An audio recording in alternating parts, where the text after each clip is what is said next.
الحمد لله الذي جعل العلم نورا للعباد ورفعة لأهله في الدنيا ويوم المعاد وأشهد أن لا إله إلا الله وحده لا شريك له المنزه عن الشركاء والأنداد وأشهد أن محمدا عبده ورسوله الداعي إلى الحق والسداد الناهي عن الشر والفساد صلى الله عليه وسلم وعلى آله وصحبه الخيار الأمجاد أما بعد أيها المؤمنون عباد الله اتقوا الله تعالى فإن التقوى الله عز وجل خير الزاد كما قال الله تعالى وتزودوا فإن خير الزاد التقوى واتقون يا أولي الألباب. Hamba Allah yang dirahmati oleh Allah Subhanahu wa taala. Sekali lagi peringatan pertama dalam khutbah ini, marilah kita bertakwa kepada Allah Subhanahu wa taala dengan sungguh-sungguh bertakwa kepada Allah. Karena takwa adalah bekal keberhasilan kita di akhirat kelak di hadapan Allah Subhanahu wa taala. Kaum muslimin rahimakumullah, nikmat agung, nikmat besar adalah Islam. Al-Islamu ya'lu wa la yu'la alaih. Islam adalah sesuatu yang paling luhur. Tidak ada yang lebih luhur daripada Islam. Keluhuran Islam tentunya ada sebab musababnya. Islam menjadi luhur, menjadi tinggi. Bahkan muslimin yang memeluk Islam juga ditinggikan derajatnya oleh Allah Subhanahu wa taala. Salah satunya adalah karena ilmu. Karena itulah kita sebagai umat Islam tentunya punya kewajiban untuk selalu bersemangat talabul ilmi, mencari ilmu. Karena ilmu tersebut adalah harus dicari dan merupakan salah satu kewajiban dari Allah Subhanahu wa taala. Fa'lam annahu la ilaha illallah. Fa'lam, ketahuilah, pelajarilah annahu la ilaha illallah. Wastaghfir li dzambik. Pelajarilah tentang ilmu Islam, tentang syariat Islam, tentang Allah Subhanahu wa taala, tentang tauhid, tentang amal ibadah dalam keseharian kita. Rasulullah sallallahu alaihi wasallam bersabda, "Talabul ilmi fariidatun ala kulli muslim." Bahwa mencari ilmu adalah kewajiban bagi masing-masing setiap orang Islam. Mencari ilmu adalah kewajiban fardu ain bagi setiap orang Islam. Dengan ilmu kita akan mendapatkan beberapa keutamaan. Di samping kita menjaga kemuliaan Islam, pribadi kita, golongan kita, bi'ah kita akan mendapatkan berkah dari kesemangatan kita di dalam mencari ilmu. Rasulullah sallallahu alaihi wasallam bersabda, "May yuridillahu bihi khairan yufaqqihhu fid din." Siapa yang oleh Allah dikehendaki baik, maka Allah memahamkan dia di dalam agama. Orang yang mencari ilmu tentunya ujung dan maksud tujuannya adalah punya pemahaman yang dalam di dalam Islam, punya pemahaman ilmu yang mendalam di dalam Islam. Itulah tanda orang yang dikehendaki baik.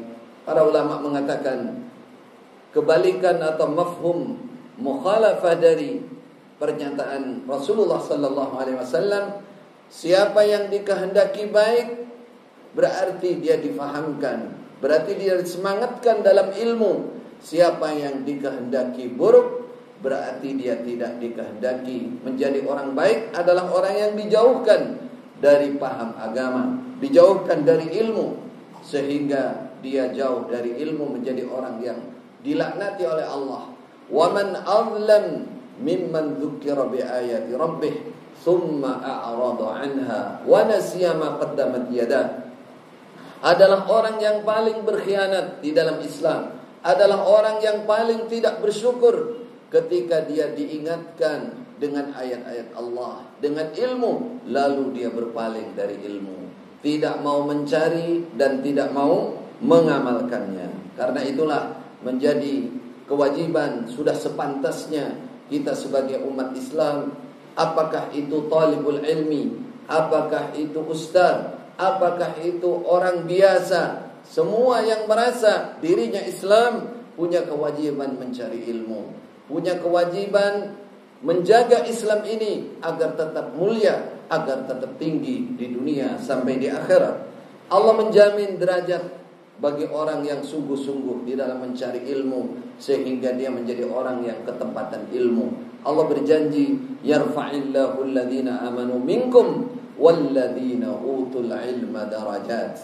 Allah pasti mengangkat derajat orang-orang iman dan orang-orang yang diberi ilmu di antara kalian.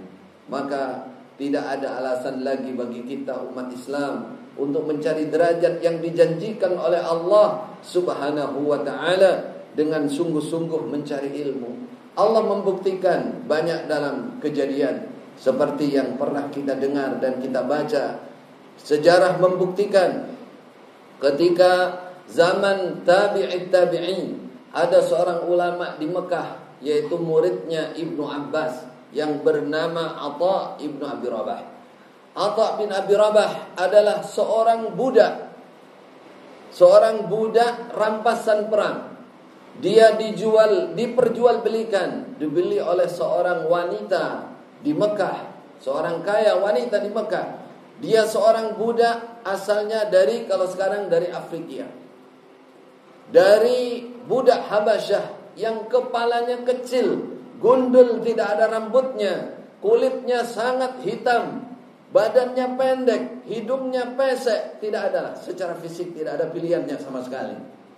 Dan budak juga, dia tidak punya nasab tinggi, dia bukan orang Quraisy, dia juga seorang budak ada di Mekah. Namun dia bagi, ketika dia menjadi budak, dia bagi waktunya menjadi 3. Dalam keseharian dia sepertiga untuk melayani juragannya, bersungguh-sungguh menjaga amanat sebagai budak. Sepertiga lagi dia manfaatkan untuk mencari ilmu. Sepertiga lagi dia manfaatkan untuk beribadah kepada Allah di Masjidil Haram. Apa yang terjadi setelah 20 tahun berikutnya? Setelah 20 tahun berikutnya, Khalifatul Muslimin, Amirul Mukminin, bernama Sulaiman bin Abdul Malik. Sulaiman bin Abdul Malik datang ke Mekah di musim haji. Tentunya ingin melaksanakan haji. Orang kalau haji semua akan pakai ihram, semua tidak boleh pakai sepatu. Yang raja dengan yang orang biasa, rakyat jelata sama semuanya. Tidak boleh pakai topi, enggak boleh pakai serban, hanya pakai 2 helai kain ihram. Ketika dia masuk ke Mekah, Allah menempatkan tawadhu di dalam hatinya. Sulaiman ibnu Abdul Malik yang saat itu sudah menjadi raja, penguasa, Amirul Mukminin, Khalifatul Islam, yang sudah menguasai sepertiga dunia. Sepertiga dunia dengan kekuasaan yang besar, yang luas, harta yang berlimpah, kekuasaan yang luar biasa itu. Dia masuk Mekah dengan tawadhu. Dia masuk Masjidil Haram, dia menanyakan siapa man alimu Makkah, siapa orang alim Mekah di sini. Mereka mengatakan Atha ibnu Abi Rabah. Ketika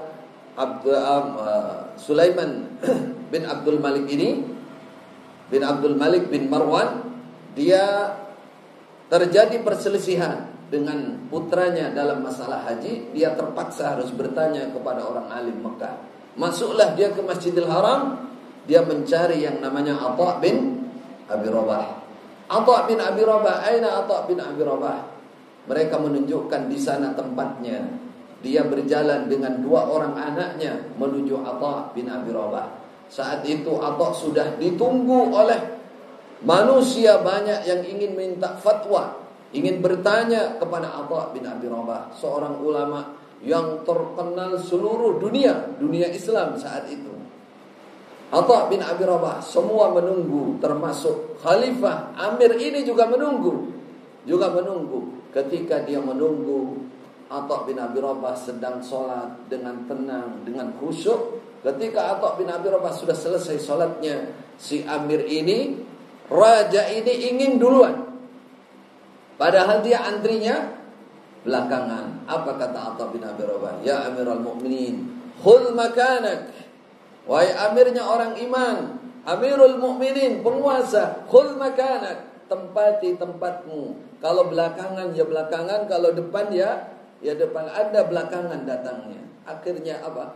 Malik Sulaiman bin Abdul Malik bin Marwan, dia menunggu bersama putranya, antri saudara. Setelah dia selesai bertanya masalah haji kepada Atha bin Abi Rabah, dia beranjak dari tempatnya, dia menasihati putra-putranya, ya abnai ittaqullah wa tafaqahu fid din, wallahi ma dhalaltu li ahadin qattu illa li hadzal abd. Apa kata dia? Wahai anak-anakku, bertakwalah kepada Allah, carilah ilmu, carilah pemahaman agama, karena aku demi Allah tidak pernah merasa hina, tidak pernah tidak pernah hina di depan siapapun kecuali di depan budak ini, kecuali di depan budak ini, Atha bin Abi Rabah. Allah mengangkat derajatnya. Seorang budak yang secara nasab tidak ada nasabnya, yang secara fisik dia sangat tidak pantas, tapi raja pun takut kepada Atha. Tidak cukup itu, yang namanya Sulaiman bin Abdul Malik ketika dia pulang, dia menasihati anak yang paling dia sayangi. Dia katakan, ya bunayya ta'allam al-ilma, belajarlah ilmu, fa inna bil ilmi, sesungguhnya dengan ilmu, rafa'a al-wadi, maka orang yang hina akan menjadi tinggi, wa rafa'a al-abid ila rutbatil muluk, katanya, dan budak menjadi tinggi sebagaimana raja. Itulah kisah nyata, dan banyak sekali kisah-kisah yang lain di mana Allah mengangkat derajat orang yang berilmu. Maka kita sebagai umat Islam pada saat ini, pada zaman ini, sudah iqamatul hujjah, sudah tegak hujjah dari Allah Subhanahu wa taala. Segala fasilitas, segala yang diperlukan dalam ilmu sudah ada dan mudah didapatkan pada saat ini. Maka sungguh rugi bagi orang yang tidak dapat memanfaatkan kesempatan di dalam mencari ilmu. Tidak hanya itu, orang yang masih berjalan, bersemangat, masih ada di jalan untuk menuju ilmu, masih belajar, belum langsung dia menjadi orang alim, Allah sudah menjamin surganya. Dalam sabda Rasulullah sallallahu alaihi wasallam, "Man salaka tariqan yaltamisu fihi ilman, sahhalallahu lahu tariqan ilal jannah." Siapa yang melewati suatu jalan, dia dalam keadaan mencari ilmu, maka Allah memudahkan bagi dia jalan masuk surga. Di Damaskus, Syria, ada seorang syekh bercerita, ada di sana seorang ulama yang beberapa puluh tahun yang lalu sangat dikenal namanya, yang namanya Abdurrahman Al-Haffar. Beliau kisahnya adalah pada suatu saat, ya, di daerah pekuburan Damaskus dekat Masjid Jami, di sana ada tukang gali kubur. Pada suatu saat datanglah seorang ibu-ibu wanita bersama rombongan yang membawa jenazah. Ketika dia membawa jenazah, pada saat itu yang mengiringi tidak banyak, hanya beberapa orang laki-laki. Seperti biasa, bahwa penggali kubur ini siap menggalikan kuburnya, menyiapkan kuburnya. Sebelum mayit itu datang dan diletakkan, dia turun duluan di dalam kuburan, dia yang bagian menguburkan. Ketika dia menerima jenazah ini, kemudian dia letakkan di liang lahatnya, baru diletakkan, terjadi sesuatu yang sangat mengherankan. Seakan terbuka raudhatun min riyadil jannah, sebuah kebun di antara kebun-kebun surga. Jadi masih terbuka, masih kuburan dibuka, belum ditutup. Dia letakkan mayit itu, sudah melihat kebun di antara kebun-kebun surga. Lalu karena dia saking indahnya, saking terkejutnya, dia semaput tidak sadar. Kata yang lain yang mengantar, wah ini kena apa ini? Kena penyakit apa ini? Akhirnya dia dinaikkan dan ditutuplah kubur itu, dan orang ini ditinggalkan. Sebelum ditinggalkan dia tanya, kenapa kamu semaput? Saya melihat ini. Apa kata orang-orang saat itu? Alah, kamu ini hanya lamunan aja ini, bukan kenyataan. Akhirnya semua tidak ada yang percaya. Dia tinggalkan. Kemudian beberapa bulan lagi datanglah seorang wanita lagi. Seorang wanita lagi membawa jenazah dengan diiringi oleh beberapa orang laki-laki. Seperti yang biasanya tukang gali kubur ini, dia menggali kubur, dia menyiapkannya, dia yang menerima di bawah. Ketika dia menerima jenazah yang kedua ini, ketika dia mau meletakkan, terjadi kejadian seperti yang lalu, seperti beberapa bulan yang lalu. Terbukalah kebun surga. Dia melihat ada 2 orang malaikat datang mengambil jenazahnya. Jenazah ini, kalau yang pertama cuma 6 bulan yang lalu, itu datang penunggang kuda mengambil jenazah itu. Tapi yang kedua ini dia tidak semaput lagi. Dia keadaan sadar. Kemudian dia segera tutup kuburan ini dan segera diselesaikan, dan dia kejar seorang wanita, ibu-ibu itu karena dia penasaran. Dia bertanya kepada, wahai ibu, Anda siapa? Dari mana? Saya katakan, saya ibu dari jenazah itu, dari mayit itu. Saya dari dekat sini. Ada apa? Kenapa? Dia mengatakan, saya melihat sesuatu yang sangat menakjubkan, yang sangat, selama saya menjadi tukang gali kubur, baru sekarang ini, baru 2 kali ini saya melihat kejadian itu. Apakah yang dulu itu juga Anda yang datang ke sini? Betul, itu anak saya dulu, yang pertama, yang mati pertama. Ada apa? Kenapa? Ceritakan kepadaku. Kenapa aku melihat kisah nyata ini dan di depan mata saya? Apa jawaban ibu? Dulu anak saya yang pertama itu adalah talibul ilmi, seorang pencari ilmu. Sedangkan anak saya yang kedua ini, yang baru dikubur ini, adalah tukang kayu, najjar. Dia tukang kayu. Hasil dari dia bekerja, dia gunakan untuk membiayai saudaranya yang mati dulu itu untuk mencari ilmu. Alhamdulillah.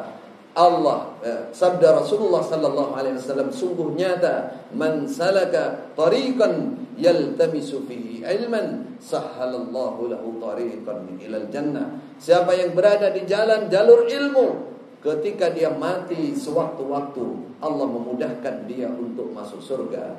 Tidak hanya pencari ilmu, orang yang membantu mencari ilmu, menafkahi mencari ilmu, sebagaimana kejadian di zaman Rasulullah sallallahu alaihi wasallam. Ada seorang yang bekerja, punya saudara, saudaranya tidak bekerja, dia cari ilmu, dia yang membiayai. Ketika dia merasa berat, dia datang kepada Rasulullah sallallahu alaihi wasallam. Dia melaporkan, bagaimana saudara saya ini, dia cari ilmu terus dan saya yang membiayai, saya yang kerja. Apa kata Rasulullah sallallahu alaihi wasallam? La'allaka turzaku bihi. Barangkali kamu mendapatkan rezeki, dilancarkan rezekinya karena menolong para pencari ilmu. Maka jadilah umat Islam yang betul sungguh di dalam menyikapi masalah ilmu. Kata Rasulullah sallallahu alaihi wasallam, kun aliman au muta'alliman au muhibban. Jadilah kamu orang yang belajar atau mengajar atau mencintai orang yang belajar. Inilah tugas kita di akhir zaman ini. Sekarang banyak di depan mata kita melihat bagaimana umat Islam telah jauh dari ilmu. Bagaimana pemuda-pemuda Islam tidak punya semangat dalam ilmu. Ini adalah penurunan kualitas keislaman. Dan ini menunjukkan Islam diambang kehancuran jika Islam ditinggalkan keilmuannya. Maka jagalah Islam, tinggikan Islam, li'ila'i kalimatillah hiyal ulya. Aqulu qawli hadha, aqulu ma tasma'un, wa astaghfirullah li wa lakum fastaghfiruh, innahu huwal ghafurur rahim.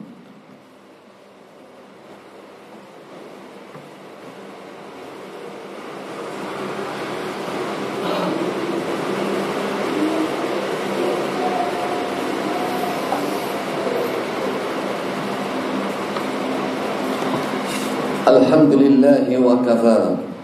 Wassalatu wassalamu ala nabiyil mustafa wa ala alihi wa sahbihi wa man sara ala nahjihi waqtafa.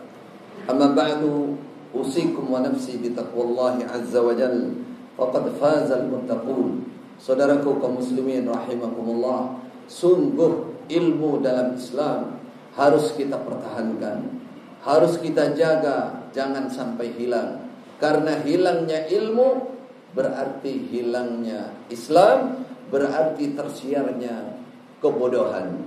Kalau tersiar kebodohan, maka akan dipilih orang-orang, para pemimpin yang tidak memiliki ilmu, dan dia pasti sesat dan menyesatkan. Kata Rasulullah sallallahu alaihi wasallam bahwa Allah ketika menandai terjadinya kiamat itu dengan diangkatnya ilmu. Yurfa'ul ilmu wa yakthurul jahlu. Akan diangkat ilmu dan akan banyak kebodohan. Hatta idza lam yubqi 'aliman ittakhadhan nasu ru'usan juhala. Kalau ilmu sudah tidak ada, maka terpaksa manusia akan membuat pemimpin, orang-orang yang dia ikuti adalah orang-orang yang jahil, tidak mengerti ilmu. Bagaimana akibatnya? Idza ra'an nasa ru'usan juhala, kalau sudah mengambil pemimpin yang tidak mengerti ilmu, dhallu wa adallu, mereka tersesat dan akan menyesatkan umat. Sungguh ini kenikmatan yang besar saat ini. Kita dimudahkan oleh Allah, ustadz di mana-mana, guru di mana-mana, majelis ilmu di mana-mana, ya, bahkan kita dengan tangan kita, dengan HP kita bisa mencari ilmu. Inilah yang akan ditanyakan oleh Allah besok hari kiamat. Tsumma latus'alunna yauma idzin 'anil na'im. Kata Rasulullah sallallahu alaihi wasallam, besok orang yang paling menyesal di hadapan Allah Subhanahu wa taala adalah orang yang di dunia ini oleh Allah diberikan kesempatan mencari ilmu, namun dia tidak mencarinya. Asyaddun nasi hasratan yaumal qiyamah man amkanahu talabul ilmi fid dunya falam yatlubhu. Orang yang paling menyesal besok hari kiamat adalah orang yang oleh Allah diberikan waktu, kesempatan, kekuatan untuk mencari ilmu, namun dia tidak memanfaatkannya. Cukuplah para sahabat Rasulullah sallallahu alaihi wasallam menjadi contoh bagi kita. Bagaimana Khalifah Umar, bagaimana Khalifah Abu Bakar di dalam mencari ilmu. Tidak dia mengatakan saya sibuk berjualan, saya sibuk berdagang, saya sibuk bekerja. Tidak ada para sahabat seperti itu. Mereka bersemangat untuk mencari ilmu. Dalam Sahih Al-Bukhari dikisahkan ketika Khalifah Umar, beliau tinggalnya di luar kota, di luar kota Madinah, di tanah tinggi Madinah. Apa yang beliau lakukan? Karena tiap hari tidak bisa datang dekat dengan ilmu, dekat dengan Rasulullah, beliau bergantian dengan tetangganya yang namanya orang Ansar. Sehari beliau turun, sehari berikutnya temannya orang Ansar. Kalau malam keduanya bertemu untuk menderis ilmu, untuk mengulang ilmu, untuk menghafal ilmu. Itulah Khalifah Umar. Bagaimana Khalifah Abu Bakar dan sahabat-sahabat Rasulullah yang lain. Sejarah membuktikan bahwa beliau-beliau adalah orang-orang yang menguasai ilmu. Beliau adalah orang yang hafal Al-Quran. Beliau orang yang banyak mengerti tentang Al-Quran, tentang sunnah Rasulullah sallallahu alaihi wasallam. Di tengah-tengah kesibukan menjadi pemimpin, menjadi panglima, menjadi khalifah, mengatur rakyatnya, tidak ada alasan untuk menghindar atau menjauh dari ilmu. Apalagi orang-orang yang oleh Allah diberikan kelonggaran, kemampuan, sebagaimana Abu Hurairah. Abu Hurairah radhiyallahu anhu, beliau adalah seorang yang datang mendekat kepada Rasulullah di akhir hayat Rasulullah 3 tahun. Hanya 3 tahun. Abu Hurairah datang 3 tahun sebelum wafatnya beliau. Bagaimana kita melihat keilmuan Abu Hurairah sampai kepada kita? Beliau adalah seorang sahabat yang terbanyak meriwayatkan hadis dari Rasulullah sallallahu alaihi wasallam. Kenapa? Karena beliau menyadari bahwa di antara umat ini harus ada yang mewakili, harus ada orang-orang yang sungguh-sungguh, ya. Kebetulan tidak punya kerja, ya sudah sekalian full di dalam ilmu. Sampai diceritakan Abu Hurairah sering kelaparan karena dia mencari ilmu. Kalau sudah batu satu mengganjal perutnya, berarti dia sudah 1 hari tidak makan. Kalau sudah 2 batu berarti 2 hari. Kalau 3 batu berarti 3 hari. Itulah kesungguhan. Dan kita bisa melihat dalam perjalanan dalam sejarah keilmuan Islam, di mana umat Islam sejak zaman dulu pasti harus ada orang-orang yang sungguh di dalam mencari ilmu, atau menyemangati mencari ilmu, atau senang membantu melancarkan keilmuan. Para ulama zaman dulu seperti Abdullah ibnu Mubarak, beliau adalah seorang tajir, seorang yang sibuk berdagang, tapi beliau juga ahli ilmu. Bahkan beliau jariah ilmunya lebih daripada hartanya. Hartanya juga untuk jariah, ilmunya untuk jariah. Begitu juga Imam Muslim, Sahih Muslim diceritakan, dia 6 bulan, beliau 6 bulan mencari bekal. 6 bulan berikutnya beliau sungguh-sungguh dalam ilmu.